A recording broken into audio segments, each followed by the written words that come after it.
Ready to stop spinning your wheels and start moving your business forward? You're in the right place.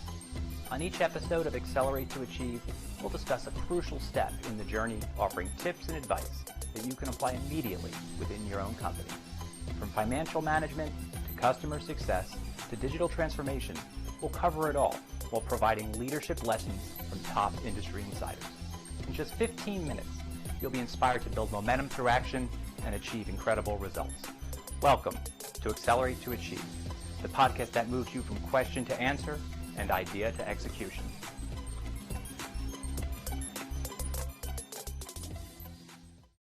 Hello, and welcome back to the latest edition of the Accelerate to Achieve podcast. I'm your host, Ryan Walter, the founder of Parrels Advisory.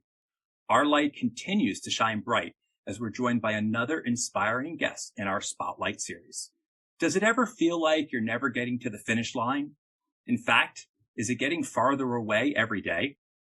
Our guest today is an expert in helping businesses close the execution gap and will help us unpack why running the business side of our business can be so hard. Now, I am absolutely thrilled and I'm looking forward to our conversation today with our guest, Avik Roy. And now he knows that lasting success for businesses is impossible without great execution. As the founder and managing director of Morph4Sys, he created the organization to guide business leaders and leadership teams to close the gap. He brings more than 25 years experience leading a diverse and wide range of businesses that he's going to share with us today. Thank you so much for joining us. Hi, Ryan. Good afternoon. Thank you for having me, and I am delighted to be a guest on your podcast. I have been impressed by your podcast, and I have listened to a few of the episodes, or I don't know what the right term is, chapters, and I have been very taken by the value it brings to the audience you serve. You have spoken to me in the past about your target audience, so I am really excited and looking forward to an engaging discussion.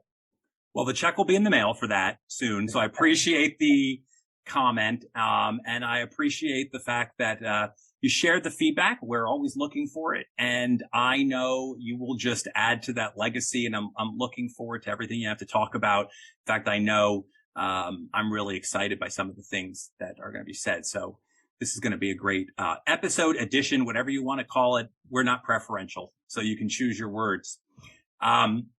I'd like to start with a little bit of the teaser, which was your mission to eliminate the execution gap. Can you just tell to our listeners, really, what does that mean? And where do we see it rear its head often? Great question, Ryan. Let me set the stage and break all the rules by asking you a quick question, if you will allow me. And that is, briefly, Ryan, what do you understand by execution? And the reason why I ask that is because I know that it is a topic that is also near and dear to your heart. Well, I'll tell you the way I define it. To me, execution is delivering on what you say you want to do and actually completing the work. I often think of execution as the difference between the plan collecting dust on the shelf and a year later having the results you expected. That gap is always the challenge I see so many organizations deal with. And I'd like to say it's often the part of the iceberg that goes unseen. It's 90% of the work and effort, but only the top, which is really the planning, ever gets appreciated. So that's how I look at execution. That's awesome. I think we can just reverse roles and make life very easy for me. I'll just keep asking questions and you'll answer everything that I was going to say. So let me summarize with my simple definition of execution, which is very complementary to what you said. It's probably saying the same thing in different words, which is that execution circumscribes everything that needs to happen in order to turn an idea, an intention, a strategy, or a plan into reality.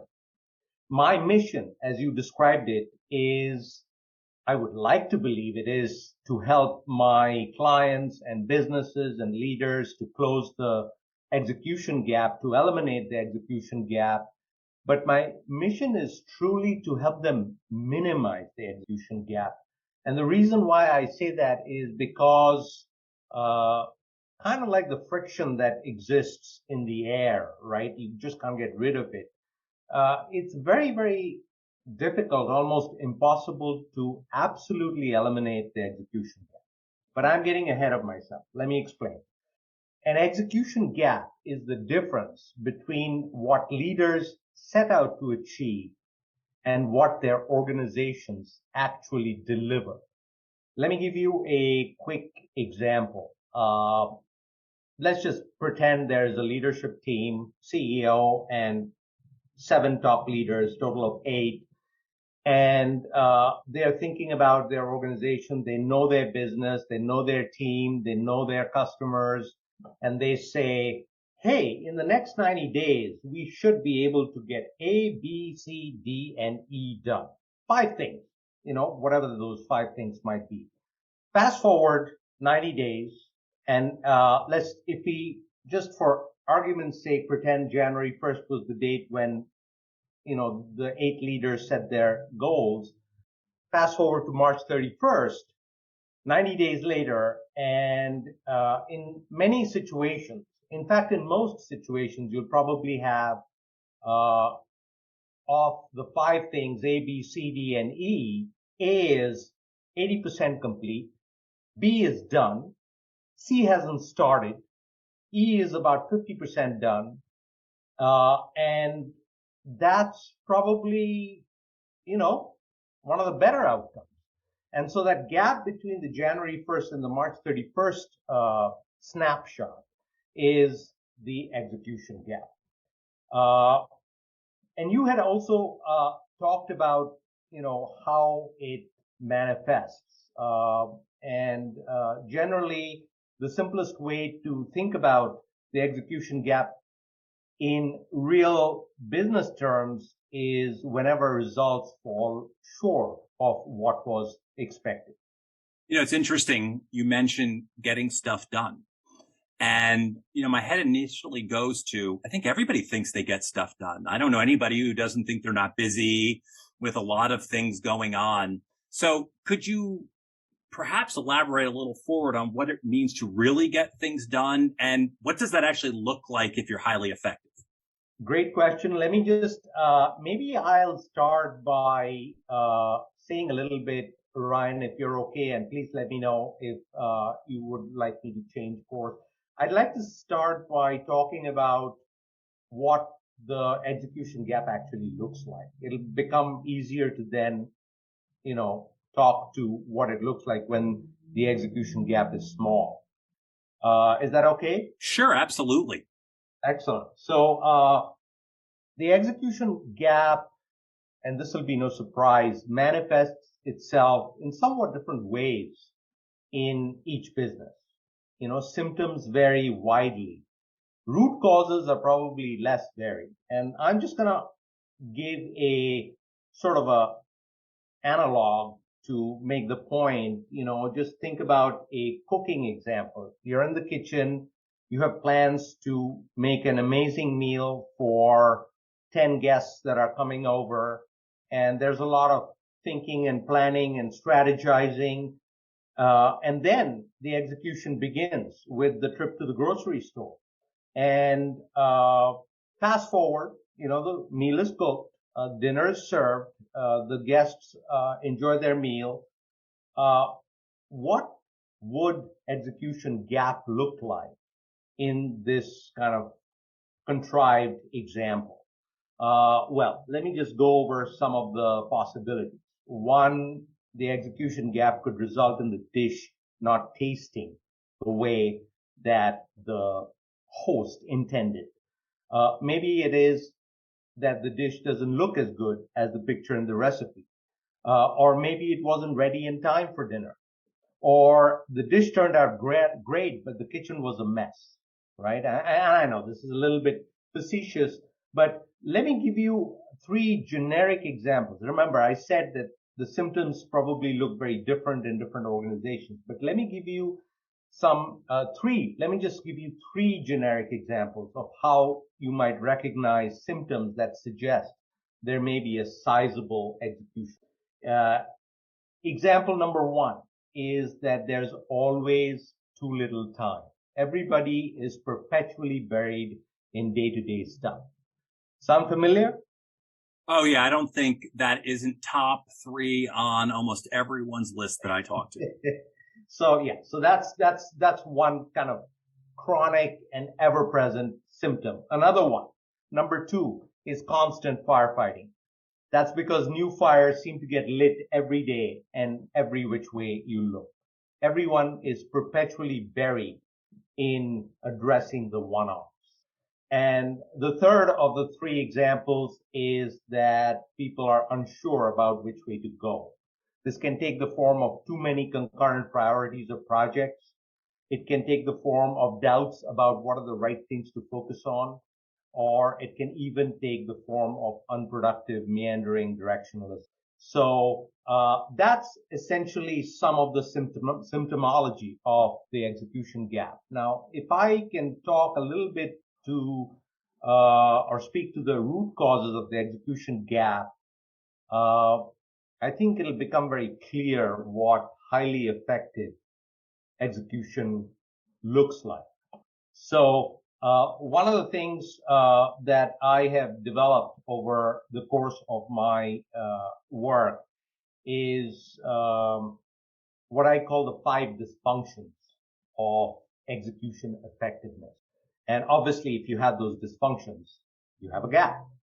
And they're basically, you can visualize them in the form of a pyramid with 5 horizontal layers, one stacked on top of another, right?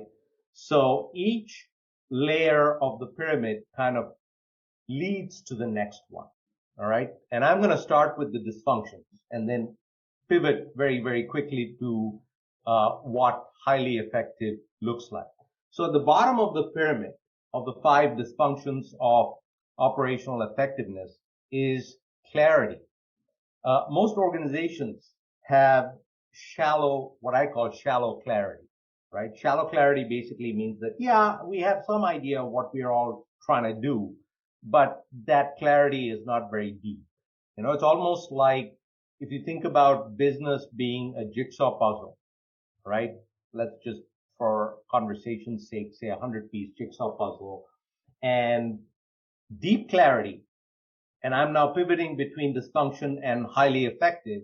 Deep clarity, which is the opposite of shallow clarity, is when everyone on the team, at least the leadership team for starters, sees the same complete jigsaw puzzle, right?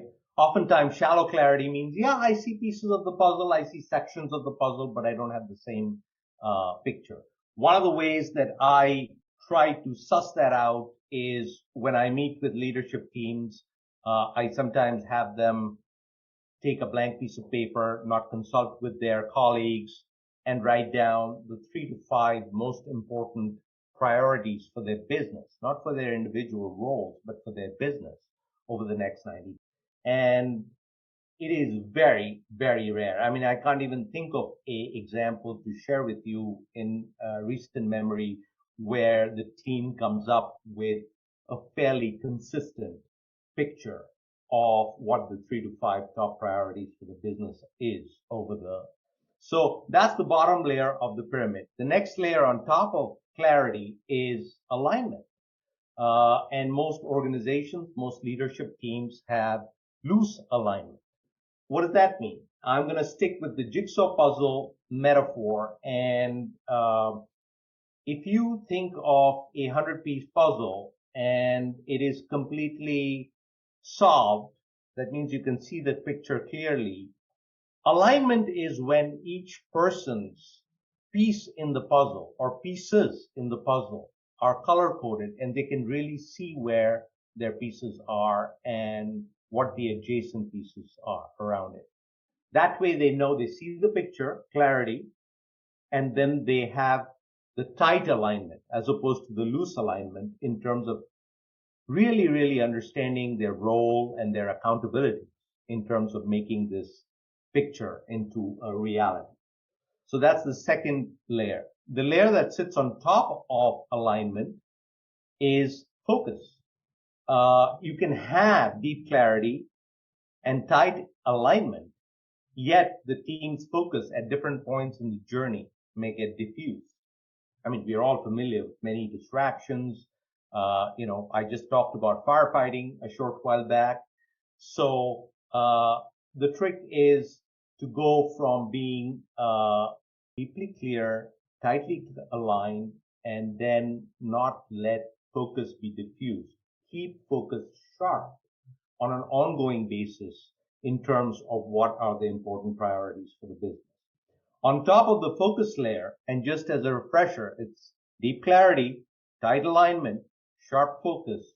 And on top of that is discipline. And obviously, I'm referring to execution discipline.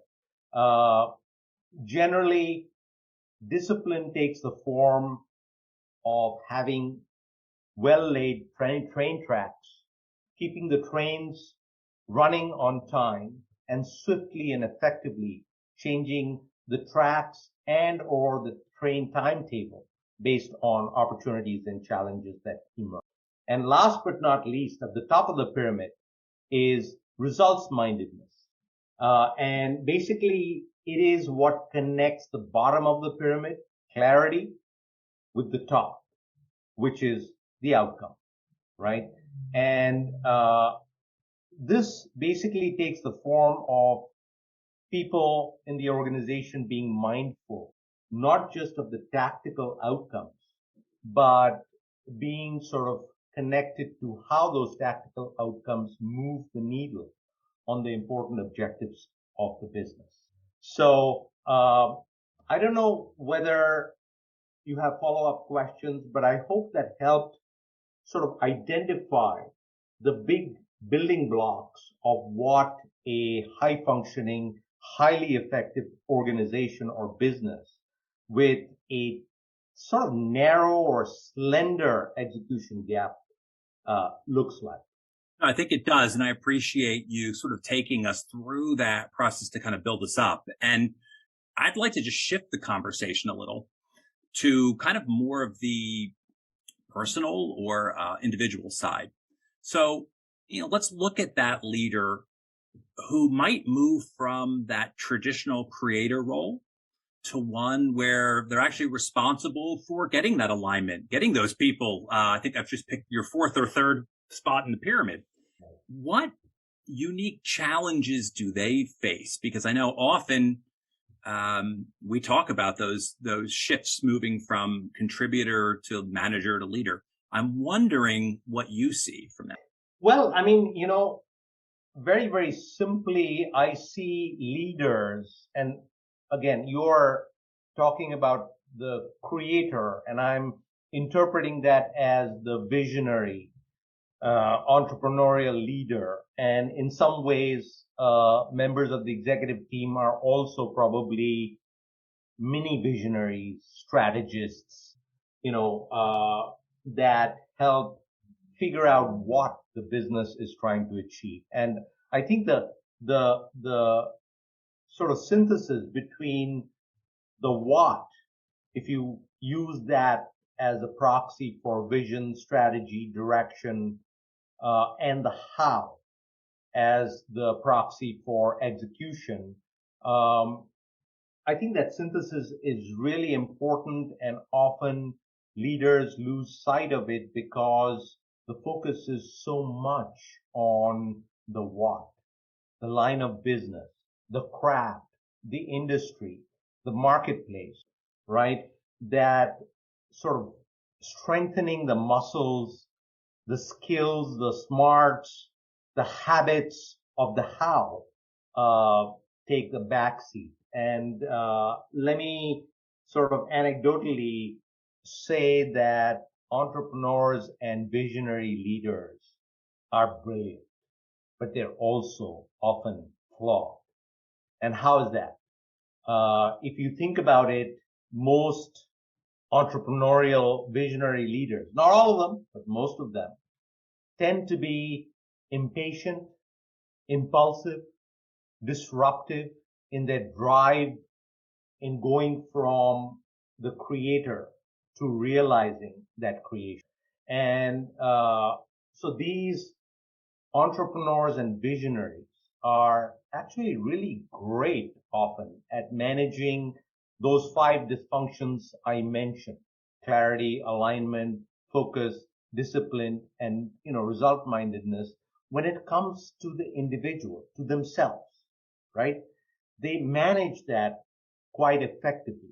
They have to.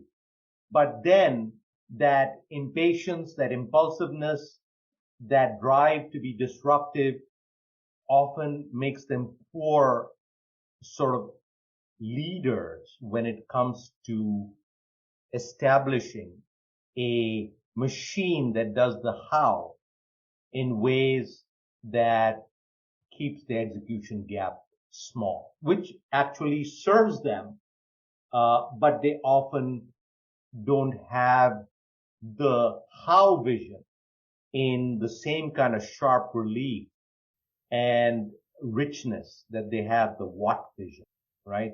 And one of the things that I find leaders really get annoyed at me, especially visionary leaders, when I mention this, which is that from an execution perspective, especially for things that are not routine and working well, it is often important to go slow in order to go faster, or go slower in order to go faster.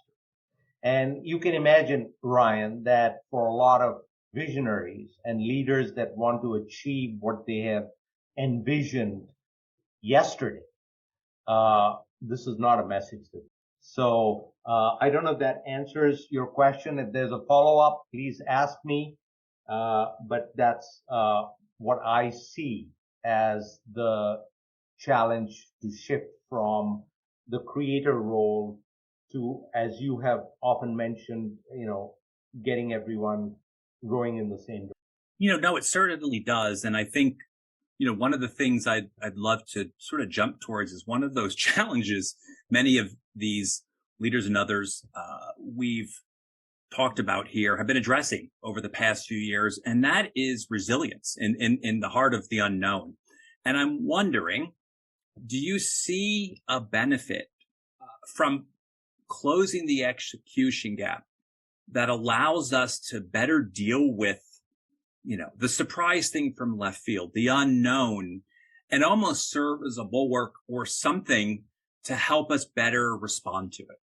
The short answer is yes. Let me just explain that a little bit. I think the whole purpose, the why of trying to execute more effectively and to close the execution gap is to create more bandwidth to work on the business, right? If the execution, the actual machinery that gets things done in a business is working in the business, in order for leaders and teams to be able to grow, learn, improve, develop, build, there's got to be time to work on the business.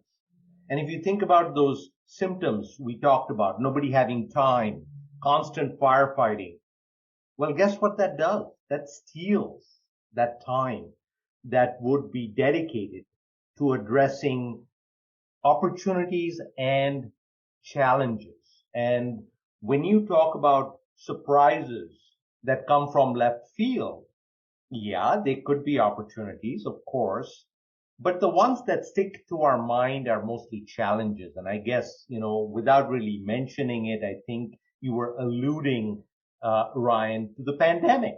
How can anybody ignore that in the time in which we live?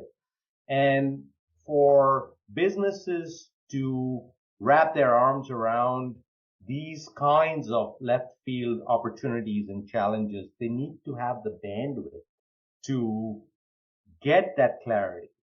It was interesting. Sorry to interrupt, but I actually, as you were talking, I got so excited. There was something else that you spurred in my head, and I wanted to kind of add this in while you were going down this path.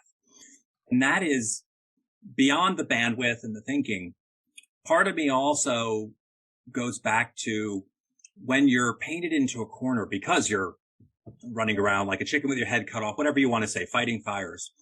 Sometimes you have to make a decision with limited opportunities because you're in that. And that decision, they compound on top of each other and you're not well situated. And I'm wondering, beyond the time, does this also support the ability to make more informed decisions or not paint yourself into the corner with those decisions? And in essence, you're kind of building good upon good versus bad upon bad. Yeah, one of the things that Ryan, you and I have talked about that many of your listeners are probably familiar with and practice to some extent is in terms of anticipating the curveball, developing scenarios to take care of, possibilities that could either open new doors and windows for the business or close doors and windows for the business. And when you think about that kind of planning, essentially, it is very hard to do if your head is continuously and constantly buried in the day-to-day. And what I find is that having a small execution gap or narrowing the execution gap allows not just the leaders, but even the frontline staff to balance their time between in the business and on the business.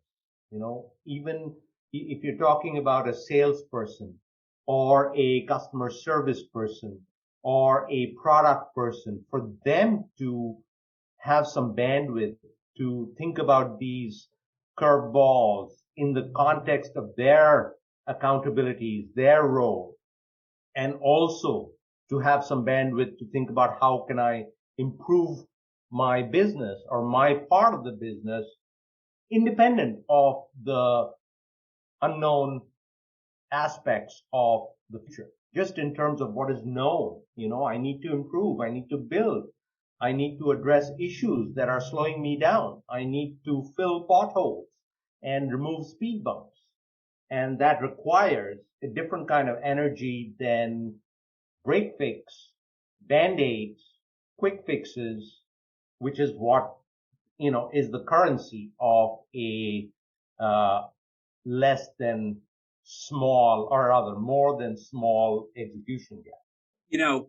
As I think through this, between the 5 levels of the pyramid, what I need to worry about for me, what I need to worry about for the team, how do I plan? This is a pretty big and daunting challenge for some. And that often leads to people turning away because a challenge that seems too big is too much. So with that in mind, what advice would you give to someone on perhaps some simple ways they can start addressing if they start picking away, at this sort of large iceberg? Great question. Let me think about it. Let me do it this way, Ryan, and please chime in if you want to sort of redirect me. There are essentially 4 deceptively simple things that businesses need to do to close the execution. So if it's okay with you, I would like to briefly lay those 4 things out and then highlight the one which I consider to be relatively the easiest amongst those 4 to jump on and start moving in the direction of closing the execution. So the 4 things, and I'm going to sort of summarize them briefly. There's, of course, a lot of richness underneath each of these to be unpacked. I mean, each of these could be a independent conversation with you. The first one is making sure that the organization is able to put in place, establish, the right execution rhythm. And the rhythm is a little bit like a pulse, like a drumbeat. And if there are 100 people or 300 people or 10,000 people, and if there is a pulse in the organization that everyone is playing their instruments, a rhythm. That's why I call it a beat or a rhythm. Everyone's playing different instruments, but they all understand the beat. That really, really changes something subtle. And what is this execution rhythm? The execution rhythm, the most sort of visible form of the execution rhythm is the meeting pulse, right? Recurring meetings. Most of us, when we were, well, I am a consultant right now, but when I was in the business world, most people thought of meetings as a pain in the ass. In more polite language, it would be a liability. So when I talk about having the right execution rhythm, it's about creating a consistent meeting structure and pattern across the organization that is tailored to each organization, so that if I am going to Jimmy's recurring meeting and then I go to Susan's recurring meeting, right, as a member of the team or as a fellow leader, I don't get whiplash because those two meetings have nothing in common. I have to reorient and rewire my brain to be productive in Jimmy's meeting and then go and try and figure out what's going on in Sally's meeting or Susan's meeting, right? So having the right execution rhythm is really, really key piece of closing the execution gap. The second piece is something that a lot of your listeners will have heard of, which is right people, right seats. And I want to say that it is more than just a slogan. And the reason why I say that is because when I go and work with leadership teams and ask them, do any of you want to not have the right people in every position in your business? I seldom see hands go up. Everyone wants to have the right people.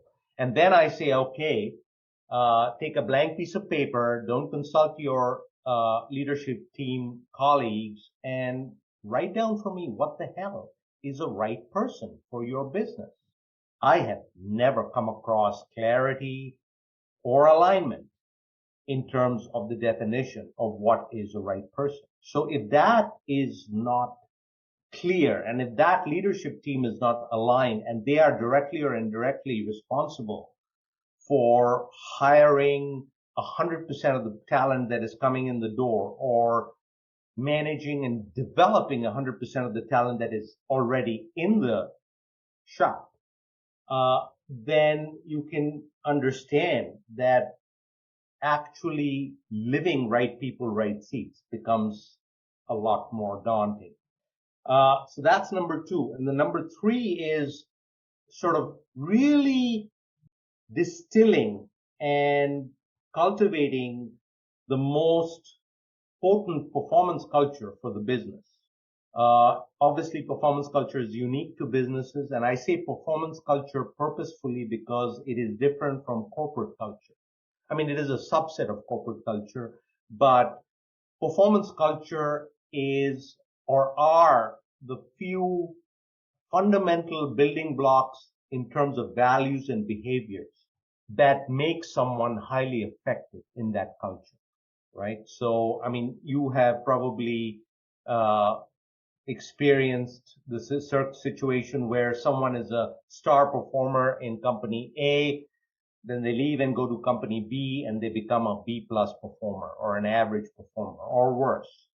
And I think that difference is primarily because of the ingredients that make up the performance culture of company A that made them a star, right? It's the same person with the same knowledge, the same skills, the same competencies going to company B and becoming less than a star.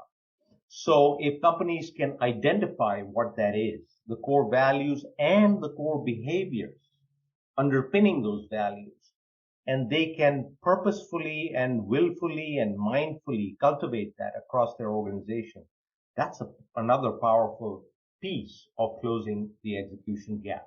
And last but not least is having execution skills that are developed within the organization. And you probably recognize this, and I'm sure many of your listeners do too, which is that job skills and execution skills, when you're asking someone to do more than the narrow definition of their job, are two different things.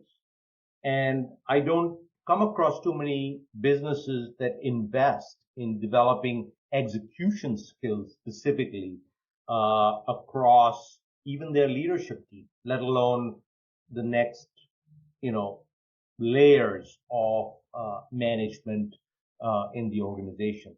So having described those four things, the rhythm, the right people, right seats, the performance culture, and the execution skills, let me just say that the easiest place to start is putting in place that rhythm, because it means creating a consistent, structured, highly effective, recurring meeting pulse that the people in the organization get to understand, they get to embrace, they get to participate in, and obviously, the structure can't be just any structure. It has to be one that works well for this organization that we are imagining, and is tailored to who they are and what they. Well, I know we could go on here for days. I mean, this is such a deep subject. I'm passionate about it. Avik, I really enjoy you joining us today. For those listening, we're going to include contact information, other useful information. Avik's provided us in the show notes as well as some key notes from the conversation today. Again, thank you so much for joining us. It's been just a pleasure having you on. Thank you, Ryan. It has been a delight speaking to you, and I wish we could continue this topic for another 3 or 4 hours, because I'm so passionate about it. Well, that's always a sign of a good podcast, where there's always more to say. So we appreciate it on this edition or episode. And I hope everyone's enjoyed this latest episode of the Spotlight series. And I appreciate you all listening. And I look forward to joining you when we meet next. Until then, I'm Ryan Walter. And remember that solving your biggest business problems begins when you decide to accelerate your approach and achieve more. At Parrels Advisory, our focus is your business's future. Having the right insight, experience, and perspective makes all the difference when tackling far-reaching issues within your company.